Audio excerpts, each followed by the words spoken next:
جیسے کہ ہم جانتے ہیں کہ جادو جو ہے حق ہے، برحق ہے، اگرچہ کفر ہے. شراب کی تاثیر ہے لیکن حرام ہے. کچھ نہ کچھ حقیقت ان لکیروں میں بھی ہے لیکن ہمیں روک دیا گیا کہ ان کے چکر میں مت پڑو. یہ جو منجمی ہے، نجوم کی حرکت، اس میں بھی کچھ نہ کچھ حقیقت ہے لیکن روک دیا گیا. تو کسی چیز کا ہونا بالفعل یہ اور شے ہے، لیکن اس کا جائز ہونا یہ اور شے ہے. تو بالفعل یہ عملیات ہیں جو سے اچھے اعمال ہیں، اور ان کو جو ہے کوئی اچھے اوراد ہیں، اچھے وظائف ہیں، تو ان کے کچھ اوراد ہیں اچھے ہو سکتے ہیں. اسی طریقے سے اس قسم کی چیزوں میں جادو کے جو کلمات ہوتے ہیں ان کی بھی تاثیر ہے. اور وہ جو عورتیں جو ہے وہ جادو کرتے ہوئے، جس کو ہم کہتے ہیں کہ وہ تعویذ گنڈا وغیرہ جو ہوتا ہے، پھر وہ اس میں پھونکے مارتی ہیں، تو اللہ تعالیٰ سے میں ان کے شر سے بھی پناہ چاہتا ہوں. وَمِن شَرِّ حَاسِدٍ إِذَا حَسَدَ، اور حسد کرنے والے کے شر سے بھی میں اللہ کی پناہ طلب کرتا ہوں، جبکہ وہ حسد نہ استعمال کرے. اگر حسد ہے دل کے اندر ہے تو بات اور ہے. حسد کو بروئے کار لائے وہ، اور وہ انسان کے درپے ہو جائے اس حسد کی وجہ سے، اس سے کوئی نقصان پہنچانے کو. اور اسی کتابیں ہے عین، العین حق، کہ اگر انسان اس حاسدانہ نگاہ سے کسی کو دیکھتا ہے اس کے بھی اثرات ہوتے ہیں، اور اس دیکھنے کے بھی کچھ برے اثرات جو ہیں وہ لاحق ہو جاتے ہیں. تو یہ تمام چیزیں اپنی جگہ پر ہیں، لیکن ان سے پناہ کرنے کے لیے آپ لمبے چوڑے کوئی اور چکروں میں نہ پڑیں. یہی معوذتین اللہ نے جو محمد رسول اللہ کو تلقین فرمائے، سارا دار و مدار ان پر ہونا چاہیے. تعوذ کرتے رہے، اس لیے کہ ہم پڑھ چکے ہیں سورہ بقرہ میں کہ حضرت سلیمان کے زمانے میں جنات جو تھے انہوں نے یہ سارے کام شروع کیے تھے، اور لوگ ان سے سیکھتے تھے جادو ٹونا. اور آج بھی نقش سلیمانی کے نام سے دکھتے ہیں اس قسم کے جو بھی تعویذات ہوتے ہیں، اور وہ ایک دھندا بنا ہوا ہے. تو اس کو لوگوں نے سیکھا، اور وہ لوگ جو ہے آج بھی ہمارے ہاں یہ چیزیں چل رہی ہیں، لیکن یہ چیزیں حرام کی گئی ہیں. اور یہ کہا گیا ہے کہ کوئی کسی کو نقصان نہیں پہنچا سکتا جب تک کہ اللہ کا اذن نہ ہو. اگر یہ یقین انسان کے دل میں ہو تو پھر اسے کوئی نقصان نہیں ہوگا. اور ویسے تو یہ ہے کہ تکلیف اللہ کی طرف سے کسی وقت آ سکتی ہے بغیر اس کے کہ کوئی اور آپ کو پہنچائے، اللہ کی طرف سے خود بھی آ سکتی ہے. سورۃ الناس اب یہ آخری سورت ہے میرے نزدیک. یہ آخری گروپ جو ہے سورتوں کا جو سورہ ملک سے شروع ہوا ہے، یہ دونوں پارے جو ہیں یہ سوائے ان دو صورتوں کے سب مکیات پر مشتمل ہیں صورتوں پر، اور صرف یہ دو صورتیں جو ہیں یہ مدنیات ہیں. اور ریسیپروکل نوٹ کر لیجئے، پہلا گروپ جو تھا اس میں مکی صورت صرف ایک تھی، سورہ فاتحہ، اور مدنی صورتیں 6.25 پارے پر پھیلی ہوئی، سورہ بقرہ، آل عمران، نساء اور مائدہ. اس کے بالکل برعکس ریسیپروکل نسبت یہاں ہے کہ یہاں پر یہ دو صورتیں ہیں چھوٹی چھوٹی، باقی دونوں پارے جو ہیں سب کی مکی صورتوں پر مشتمل ہیں. اور اس آخری صورت کا جوڑ مل جائے گا پہلی صورت کے ساتھ، یہ میں آپ کو بتا دوں گا.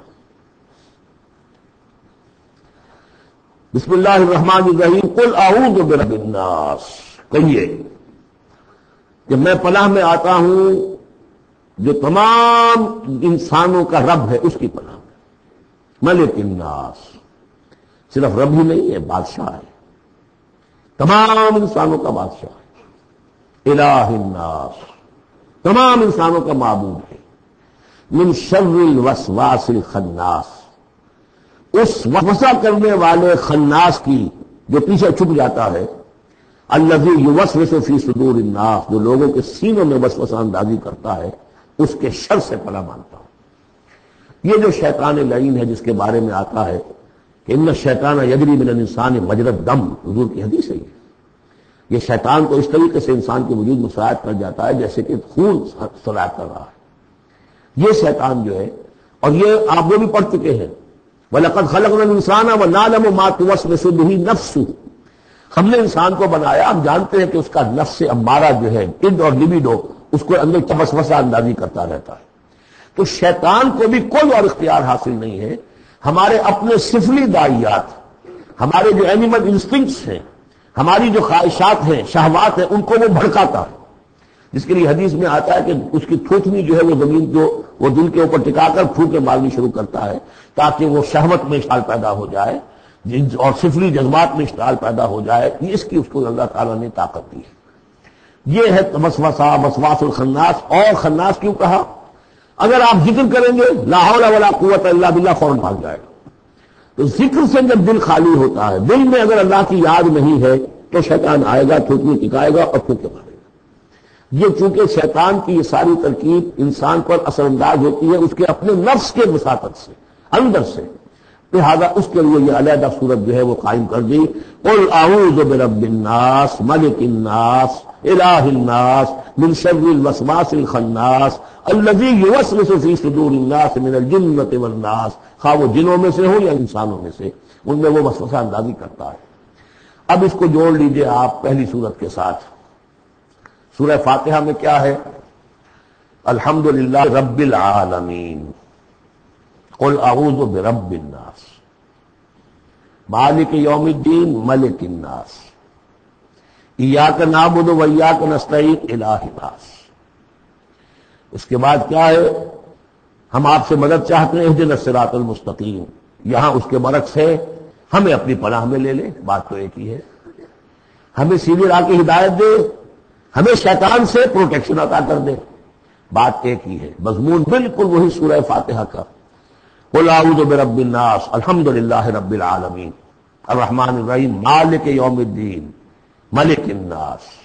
اور معبود ہے ایاک نعبد و ایاک نستعین.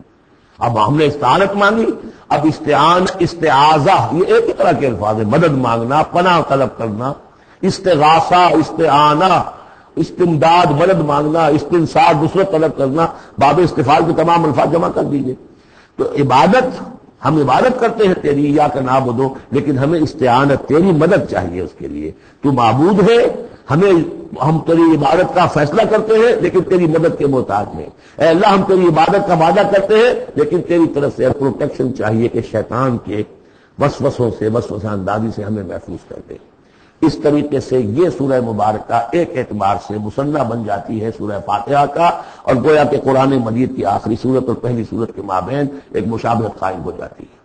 بارک اللہ لی ولکم فی القرآن العظیم ونفعنی وایاکم بالآیات والذکر الحکیم.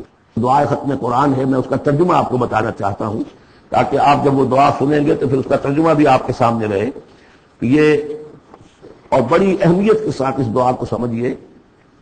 اللہم آنس وحشتی فی قبری، اے اللہ میری قبر میں جو وحشت ہوگی تنہائی کی، اس وحشت کو دور کرنے کے لیے مجھے قرآن مجید کا انس عطا کر. اللہم ارحمنی بالقرآن العظیم وجعلہ لی اماما ونورا وہدی ورحمہ. لیکن اب جب موت قریب نظر آتی ہے اور قبر جو ہے وہ نظر آ رہی ہے تو معلوم ہوتا ہے کہ اہم ترین حصہ یہی ہے اس دعا کا، جو پہلا حصہ اللہم آنس وحشتی فی قبری. اس وحشت کو مانوس میرے لیے بنا دے، لیکن مانوس بنے گی قرآن کے ذریعے سے.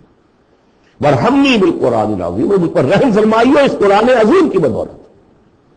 وجعلہ لی اماما ونورا وہدی ورحمہ، اور اس دنیا میں پروردگار اس قرآن